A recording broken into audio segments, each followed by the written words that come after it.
Magandang morning po mga kabayan. Wala tayo sa vlog ngayon. Nandito tayo sa ilog dahil manguha tayo ng isda. Ganon pa mga kabayan, hindi pwede dahil marami nag-aantay sa atin araw-araw. Kaya sa umagang ito, tara, sasakay tayo ng balsa at patungo tayo dun sa mga taong nag-aantay sa atin. Kaya sa umagang ito, tara mga kabayan, hilain na natin ang balsa. Uy, ang sarap naman nito magbalsa. So ayan po mga kabayan, mayroon tayong nakita ang isang bahay na busy. May pinagkabisihan mga kabayan. No, ang galing, mayroong ginagawa na hindi ko alam po mga kabayan kung anong ginagawa ni ate. Basta lapitan na lang natin. May hinihimay.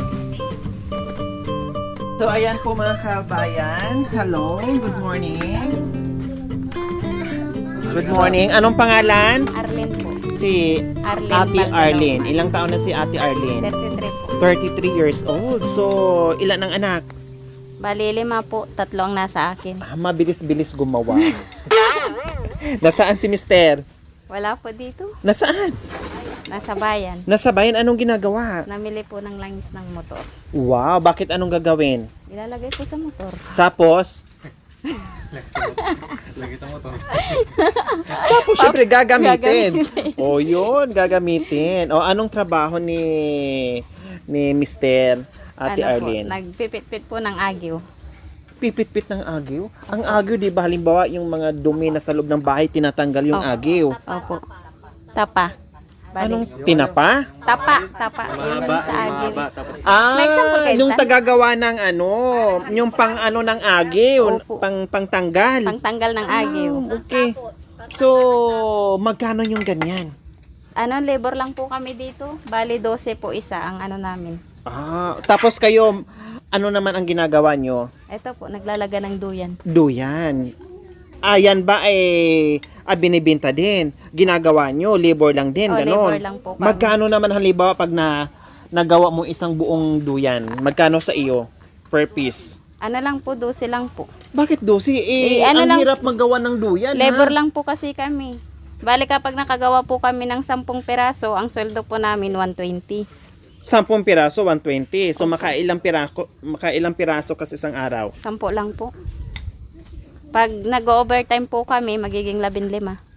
So buong maghapon ka, makasampo ka dyan, buong maghapon ka na nandiyan nakatayo? Opo. Grabe, no? Ilang taon mo na itong ginagawa, Bali, Ate Marlene? 10 years na po.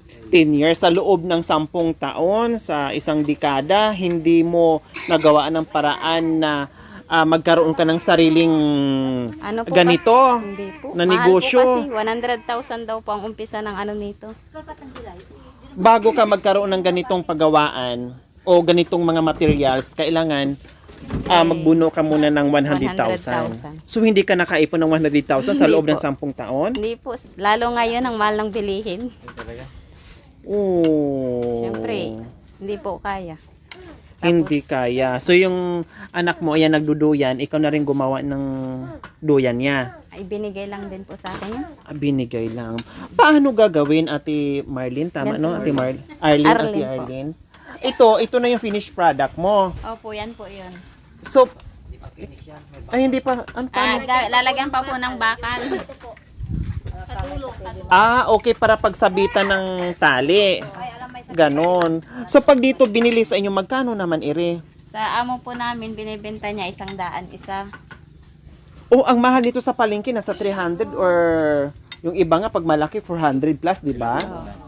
Tapos sa inyo dito, 100 lang. Pero pwede kayo magbenta. Halimbawa, bibili ako, Hindi. Pwede po. Basta sasabihin. 100. Oo. Uy, ang mura, ano? Meron mas malaki dito? Pag- O ito na yung standard? Meron po kung mas malaki. Saan? Nandun po Magkano sa amo. naman? May tig 450 po. 450. Yun siguro nasa palengke na. Presyong palengke na Ay, yun. hindi po. Yun na yung pinakamalaking duyan. Tapos Pero yung, ganiri din. Hindi po. Mataba yung tali niya. Oh, kanya iba-iba Tapos pa lang, maluwag siya. iba-ibang ano, iba-iba yung laki niya, iba-iba presyo din. Pero grabe no, 10 taon mo nang ginawa. Ang hirap nito ha, pero gamay mo na. Gabay. Ayan oh, pwede bang subukan ko? Pwede po. Diyos ko, para naman ako nitong kalabaw o kabayo, papasok dito para darating yung lalaki. Upahan. Tapos, Si- anong gagawin? Ano niya lang. Sige po. Ganon. Tapos ilusot niya po dito. Mali. Sa kabila. Ganon. Hindi po, pa ibabaw. Sa ibabaw. Yan, dito po. Sige, tama po Ganon. yun. Ah, tama. Ito tama. O, Opo. ganon pa. Ganito po. Ikot pa, ikot. Ganyan po. Ipa-ibabaw Ah, lagi. ay, Tapos kukunin Ah, sa dito. ilalim. Tapos, ilalak mo po dito. Uy, ang hirap ha. Ganyan po. O, Tapos, hilain niyo lang. Aray ko ate, natusok yung dito. Ganyan. Tapos, ano pa? Ganon ulit. Ito din. Saan ko Ito sa hawak? kabila. Dito din. Oo. Pasok. Ganon. Tapos, pasok. Pasok. Dito sa ano. Dito, ano po dito. Ah, dito sa kabila. Tapos, hilain. Hilain. Huwag naman pong may Ah, sa ano? Tapos, ano niya po dito. Ilusot niya po dito. Tapos dito uli. Oops, hindi pa po nakalusot dito. Ay, ang daming Yan. lusot-lusot. O, ganyan. Okay, ganyan. Ganyan. Ay, dito pala. Tapos, ganito uli. Ay, dito po. Dito. Ay, ito. Pag ganito po. Ganyan. Pag ganyan. Ganyan po. O, ganyan. Hila. Ay, naku, hindi ba pwedeng ganon-ganon na lang ate para matulog? Ay, ang hirap, no? Sa bagay, ganon talaga. Pag yung ganito yung buhay mo, hindi pwedeng easy-easy ka lang. Kailangan pagdaanan mo lahat ng hirap para makamit mo yung gusto mong gawin para sa pamilya. Di ba po, ate? No? Hindi tulad ng gagawa ng anak na madali lang, di ba? Mahirap Tapos din po. masarap. Parang mahirap. Mahirap Inakalima nga, di ba? Walang hirap yun. Pero ito, na gagawa ka para sa pamilya, napakahirap. Pero Mahirap tiisin po sa para sa umpisa. kanila, no? Pero tulad na ginawa mo na 10 taon na, parang ano mo na lang to, Yung parang mani-mani sisiw mo na na lang, o sisiw na lang. Pero nandoon pa rin yung sakripisyo mo, biro mo, 10 ganiri sa isang araw, din 120 lang. Ang kalaban mo dito, yung pagod, sakit sa kamay, sa paa. bewang buti wala kang barikos. Wala nga po. No, nasanay na. Tanay na. Dito na. So ganito din ba kahirap yung halimbawa pag nalabing-labing kay ni Mister, marami ding pagdadaanan ganon.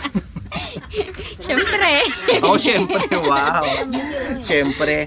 Okay, dito ka na ate. O ano nangyari sa tainga niya? Ipinanganak ko na pong ganyan. Inborn na po siya. Pero may butas. Meron naman po. Malakas po siyang makarinig. Ah, nagulat naman ako Kahit sa nga po tainga sa na. kamay niyo. May butas sa puso. Hindi parehas. Bakit hindi parehas? Alin hindi Ito po. parehas? Tignan niyo po yung kabila. Ito Ay, oo normal. nga. Wow. Bakit ano nangyari? Bakit na ganyan? May ininom ka ba? Wala naman. May Pinaglihan. pinaglihian? Sa Encantadia. Encantadia nung palabas? Jimmy 7. Sa yung 7? Channel 7. Akala ko 11 pa lang. Oh, 1.5 Diyos ko, pag merong palang ginagawa, nakakalimutan ko na yung oras mga kabayan. Hindi ko na nababantayan yung oras kasi iniisip ko yung mga binablog ko, hindi yung oras. No, kaya minsan laging kahit hapon na, good morning pa rin ako. Pero hapon na pala, anong oras na? 145. 1:45, so magto 2 PM na. So tapos na nga sila mananghalian, no? Tapos na nga sila nagtanghalian. Tapos na. Merienda na lang kami, wala pa. Ay. Mayroon pa ba kayong ulam dyan? May makain pa? Alamang po. Alamang, Alamang. alamang isda? Opo. Yun Oh, po. masarap yan. Anong partner? Kanin. Gulay. Wala. Oh, sige. Bago magmerienda, meron kaming surprise sa inyo. Ha? Okay, pasok mga videos!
ko mga kababayan, pumansin talaga mga kababayan, ito naalala ko lang yung laruan ko dati sa bukid nung ako ay nasa kabundukan pa noon. Nako, ito po, pag nag-iigib kami ng tubig, ito yung ginagawa namin.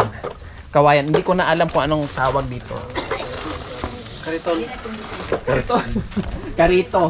Okay, ano yan?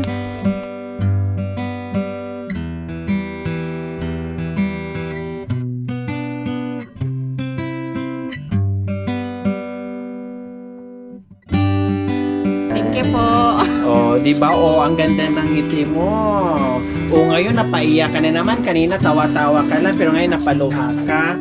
Ate Arlene, bakit Ate Arlene? Masaya lang. Oh. Kasi first time po yun na bigyan kami ng ganyan. Kaya thank you po kasi napili niyo po ako. Oh, syempre, nakitaan namin na talagang sabi mo nga 10 taon mo nang binubuno, gumagawa ka ng duyan, pero ganun pa rin yung buhay, nakakaraos araw-araw, pero maganda yon. Ang importante, tama yung sinabi mo, meron lang pambili ng pagkain sa mga bata, no? Maganda yung ginagawa nyo, yung si Mister nagbisi-bisihan, ikaw din meron din pinagbisihan, so dalawa kayo kumikita, kahit gaano kahirap yung buhay, basta dalawa kayo naging katuwang sa hanap buhay, magiging magaan kahit papaano, di ba? O, syempre, yan po mga kabayan, no? Meron na naman tayong isang ate na masipag na nadaanan dito sa tabi ng ilog, mga kabayan, gumawa ng duyan. Halos buong maghapon nakatayo dyan sa paggawa ng duyan para na makarami at makabenta at pambili ng pagkain sa mga bata. Tamang-tama, dumayo tayo dito sa bayan ng Lingayen. Ay, bayan ng San Carlos. Papunta kasi kami ng Lingayen, mga kababayan. Akala ko Lingayen na. Dito sa bayan ng San Carlos. At marami na rin tayo dito natulungan sa iba't ibang barangay ng San Carlos City, Pangasinan. Kaya maraming salamat po talaga sa walang sawang pakikiisa sa ating mga sponsors, subscribers, followers, YouTube members, viewers, commentators. Salamat po dahil lumalawak yung ating pagtulong dahil po sa inyong lahat. Siyempre, magpapasalamat po tayo sa walang sawang pagmamahal. Ma'am Charito Aprecio, Ma'am Miss J. Sablan from Chula Vista, California, Ma'am April Lagrosa from USA, Ma'am Myrna Anserdon from Texas, USA na taga Bugalyon, Pangasinan. Maraming salamat po sa iyong ginitawang puso. Naway pagpalain po tayo ng Panginoong Diyos. Araw-araw naway ibigyan pa tayo ng kalakasan ng katawan sa araw-araw. Naway ibigyan pa tayo ng mahabang buhay upang sa ganun marami pa tayong matulungan na tulad nila. So mga kabayan, huwag niyo pong kalimutan, pakishare, subscribe sa aking YouTube channel, Lori Aquino Talita. Maraming salamat po. God bless you all. Bye, Ate Arlene. Umiyak kayo tapos biglang napatulala. Bakit? Anong iniisip mo? Wala po. Ha? Wala. Ba't natulala ka? Parang nanaginip ka na hindi mo alam. Para hindi kayo matulala, mamaya ito bigay, yung natanggap mo, pamigay mo na rin sa kapitbahay mo. Para di ka mag-isip bakit nagkaroon ka ngayong biyaya sa araw na ito. Okay, dito na kami ha. Sige. Okay. Thank you po. Dito na kami. Bye-bye.